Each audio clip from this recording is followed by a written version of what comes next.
अस्सलाम वालेकुम क्लास, उम्मीद करता हूं कि आप सब ठीक ठाक होंगे। दोस्तों, आज की वीडियो में हम एक ऐसे नफ्सियाती बीमारी के बारे में बात करेंगे जो कि इंतहाई ख़तरनाक बीमारी है, लेकिन हमारी सोसाइटी में लैक ऑफ एजुकेशन की वजह से इस बीमारी को सीरियसली नहीं लिया जाता। दोस्तों, स्काइज़ोफ्रीनिया या कुछ लोग इसे स्कीज़ोफ्रीनिया भी प्रोनाउंस करते हैं। ये एक नफ्सियाती यानी एक साइकोलॉजिकल डिसऑर्डर है। दोस्तों, आप लोगों को साथ साथ बताता चलूं कि इस बीमारी का इलाज उतना ही ज़रूरी है जितना मलेरिया, टाइफाइड वगैरह का इलाज हम करते हैं, या शायद उससे भी ज़्यादा। तो सबसे पहले समझने की कोशिश करते हैं कि स्काइज़ोफ्रीनिया बेसिकली होता क्या है।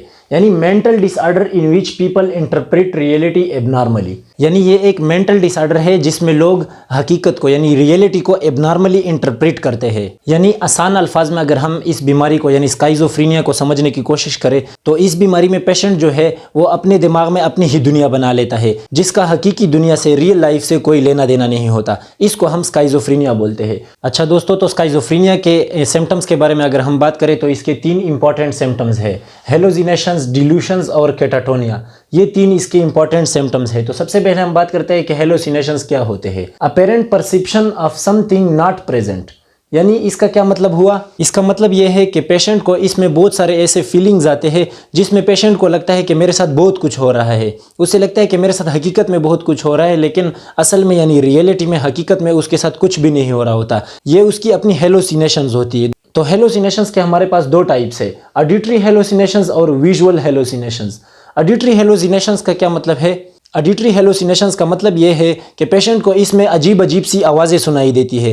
यानी इसमें अगर हम ये एग्जांपल दें कि पेशेंट अगर कमरे में बैठा हुआ है तो उसे लग रहा होता है कि बाहर कोई जा रहा है, उसे कदमों की आवाज़ें सुनाई देती है। यानी वो इन फियर होता है, डरा हुआ होता है, उसे अजीब अजीब सी आवाज़ें सुनाई देती है जो कि इन रियलिटी में वो आवाज़ें बिल्कुल होती ही नहीं है, कुछ भी नहीं होती। ये उसके अपने दिमाग की हेलोसिनेशंस होती है। और विजुअल हेलोसिनेशंस का क्या मतलब है? विजुअल हेलोसिनेशंस का मतलब ये है कि पेशेंट को इसमें फील होता है कि कोई मेरे पास आया है और कोई मेरे साथ बातें कर रहा है। जैसे आप लोगों ने अपनी रियल लाइफ में अक्सर देखा होगा, कुछ लोग होते हैं जो अपने आप से ही बातें कर रहे होते हैं। तो ये अपने आप से बातें नहीं कर रहा होता, असल में उसने विजुअलाइज किया होता है किसी को, यानी वो अपने सामने कोई किसी को देख रहा है, उससे बातें कर रहा है। और उस पेशेंट को ऐसे लग रहा है कि मैं रियल में किसी से बातें कर रहा हूँ, लेकिन रियल में कुछ भी नहीं होता। ये उसकी हेलोसिनेशंस होती है। उम्मीद करते हैं आप लोगों को हेलोसिनेशन की समझ आ गई होगी। उसके बाद आते हैं डिल्यूशंस पे। डिल्यूशंस क्या है? फॉल्स बिलीफ और जजमेंट अबाउट एक्सटर्नल रियलिटी। यानी एक्सटर्नल रियलिटी, बाहर की जो रियलिटी है, जो हकीकत है, जो हमारी नॉर्मल लाइफ है, इसके बारे में फॉल्स बिलीफ्स, गलत ख्यालात और जजमेंट, यानी अपनी तरफ से गलत जजमेंट्स करते हैं। इसको हम क्या कहते हैं? डिल्यूशंस कहते हैं। पेशेंट जो होता है वो अपनी तरफ से जो नॉर्मल लाइफ होती है उसमें अपनी तरफ से गलत जजमेंट करता है और अपने फॉल्स बिलीफ्स पे, जैसे हमने इससे पहले बात की कि उसने अपने ही दिमाग में एक अलग ही दुनिया बसाई हुई होती है। तो इसको हम क्या कहते हैं? डिल्यूशंस कहते हैं। और डिल्यूशंस के हमारे पास 2 टाइप्स है, delusion of persecution and delusion of reference. तो डिल्यूशन ऑफ परसिक्यूशन का क्या मतलब है? दोस्तों, डिल्यूशन ऑफ परसिक्यूशन में पेशेंट को ऐसे लगने लगता है कि कोई मेरे खिलाफ प्लानिंग कर रहा है, यानी कोई मेरे खिलाफ है, या कभी कभी उसको लगता है कि हुकूमत मेरे खिलाफ है, पुलिस मेरे खिलाफ है, और अपनी ही दुनिया में अपने आप को खुद ही डरा रहा होता है। यानी खुद ही डरा हुआ होता है, उसको लगता है कि कोई मेरे खिलाफ है और कोई मेरे खिलाफ प्लानिंग कर रहा है। दोस्तों, इसको क्या कहते हैं? डिल्यूशंस ऑफ परसिक्यूशन। उसके बाद डिल्यूशन ऑफ रेफरेंस का क्या मतलब है? इसका मतलब यह है कि जैसे normal day to day life चल रही होती है, उसमें हर चीज़ के साथ पेशेंट जो है वो अपने आप को रेफर कर रहा होता है, अपने आप की रेफरेंस दे रहा होता है।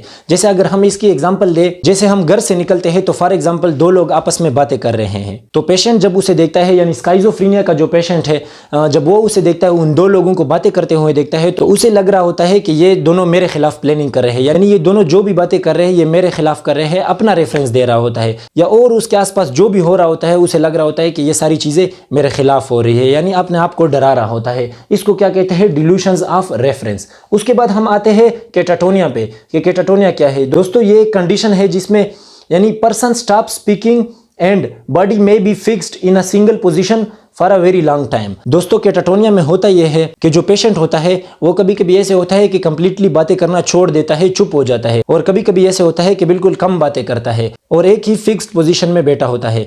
दोस्तों, आप लोगों ने अक्सर अपने आसपास चरसी, पोडरी वगैरह जितने भी होते हैं, जो नशाई लोग होते हैं, इनको देखा होगा। वो ज्यादा बातें नहीं करते, यानी वो ज्यादा लोगों में घुलते मिलते नहीं है। क्यों लोगों में घुलते मिलते नहीं है? सिर्फ इसी वजह से कि उन्हें स्काइज़ोफ्रीनिया की बीमारी होती है। अक्सर ये जो जितने भी नशाई लोग होते हैं, जो बहुत ज्यादा नशावर चीजें लेते हैं, इनमें स्काइज़ोफ्रीनिया की बीमारी आ जाती है और वो बहुत ज़्यादा लोगों में घुल मिल नहीं सकते, वो बहुत ज़्यादा सोशल नहीं होते। अच्छा दोस्तों, तो स्काइज़ोफ्रीनिया की हमने बात की उम्मीद करते हैं आप लोगों को स्काइज़ोफ्रेनिया की समझ आ गई होगी। अब हम इसके काजिज़ पे बात करते हैं कि स्काइज़ोफ्रेनिया बेसिकली लगती किस वजह से है, यानी स्काइज़ोफ्रेनिया किस वजह से काज होती है, इसकी काजिज़ पे बात करते हैं। तो the exact cause of schizophrenia is not known, यानी एग्जैक्ट काज जो है स्काइज़ोफ्रेनिया का वो किसी को आज तक पता नहीं है कि स्काइज़ोफ्रेनिया बेसिकली किस वजह से लगती है, यानी एग्जैक्ट काज आज तक किसी को पता नहीं है। लेकिन रिसर्च से मालूम हुआ है कि स्काइज़ोफ्रेनिया में ये जो 3 मैंने यहाँ पर लिखे हुए हैं ये इसमें मेन रोल प्ले करते हैं, यानी जेनेटिकल ट्रांसमिशन, एनवायरमेंटल फैक्टर्स और ट्रॉमा और एक्सीडेंट।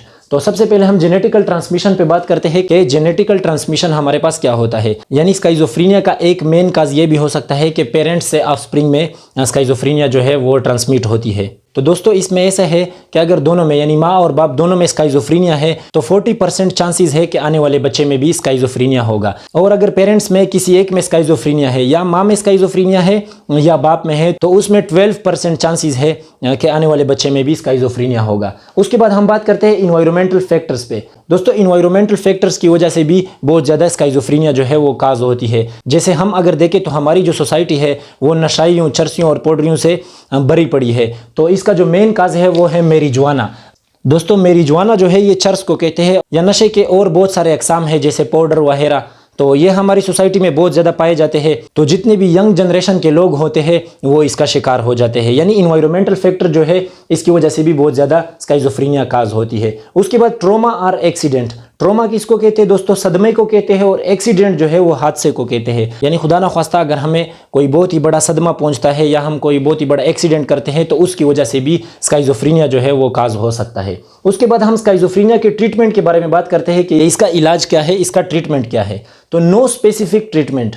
तो दोस्तों स्काइज़ोफ्रेनिया जो है इसका कोई स्पेसिफिक ट्रीटमेंट नहीं है, कोई स्पेसिफिक इलाज नहीं है। जैसे और नॉर्मल जो हमारे पास बीमारियां होती है उसका एक स्पेसिफिक ट्रीटमेंट होता है कि हम फलाना इलाज फलानी बीमारी का करेंगे तो हम ठीक हो जाएंगे, इसका कोई स्पेसिफिक ट्रीटमेंट नहीं है। लेकिन अगर हम पेशेंट में वो सिम्टम्स देखें जो इससे पहले हमने इस पे बात की, तो हमें साइकेट्रिस्ट से ज़रूर मिलना चाहिए, पेशेंट को साइकेट्रिस्ट को ज़रूर दिखाना चाहिए। तो वो साइकेट्रिस्ट जो दवाइयाँ लिखवाता है, जो दवाइयाँ देता है ऐसे पेशेंट्स को, उसको एंटीसाइकोटिक्स कहते हैं। यानी वो एंटीसाइकोटिक्स लेगा तो इससे भी बहुत ज़्यादा कंट्रोल हो सकता है जो स्काइज़ोफ्रेनिया है। लेकिन स्पेसिफिकली रिहेबिलिटेशन जो है ये बहुत ज़्यादा इफेक्टिव होता है स्काइज़ोफ्रेनिया के ट्रीटमेंट में। दोस्तों रिहेबिलिटेशन वर्ड का क्या मतलब है? यानी रिहेबिलिटेशन, जो उसको आदत पड़ी हुई है, यानी जो नशे वगैरह की उसको आदत पड़ी हुई है, उसकी आदतें हमने चेंज करनी होगी, तो उसके बाद हम इसको ट्रीट कर सकते हैं। तो दोस्तों हमारे पास जितनी भी बड़ी बड़ी सिटीज़ है, जैसे पेशावर हो गया, इस्लामाबाद हो गया, लाहौर हो गया, या हमारे पास जितने भी पाकिस्तान में बड़ी बड़ी सिटीज़ है, इन सिटीज़ में बहुत अच्छे अच्छे रिहेबिलिटेशन सेंटर्स है जो कि स्काइज़ोफ्रेनिया के पेशेंट का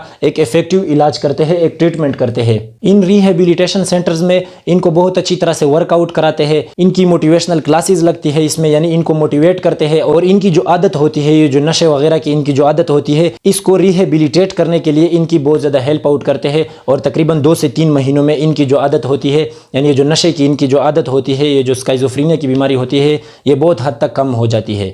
यानी बेसिकली इन सब बातों की समरी ये है कि जो स्काइज़ोफ्रेनिया है इसका जो सबसे इफेक्टिव ट्रीटमेंट है वो है केयर, यानी केयर से हम इसका इलाज बहुत अच्छे से कर सकते हैं। अच्छा दोस्तों, तो स्काइज़ोफ्रेनिया के बारे में हमने बात की, इसके सिम्टम्स, काजेज़ और ट्रीटमेंट के बारे में हमने बात की। उम्मीद करता हूं कि आप लोगों को समझ आ गई होगी। तो दोस्तों अगर वीडियो अच्छी लगी है तो वीडियो को लाइक करें, और अगर ऐसे ही इंटरेस्टिंग एजुकेशनल टॉपिक्स आप लोग देखना पसंद करते हैं तो हमारा YouTube channel Haidari science academy को सब्सक्राइब करें। तो चलो मिलते हैं नेक्स्ट वीडियो में, तब तक के लिए अल्लाह हाफिज़।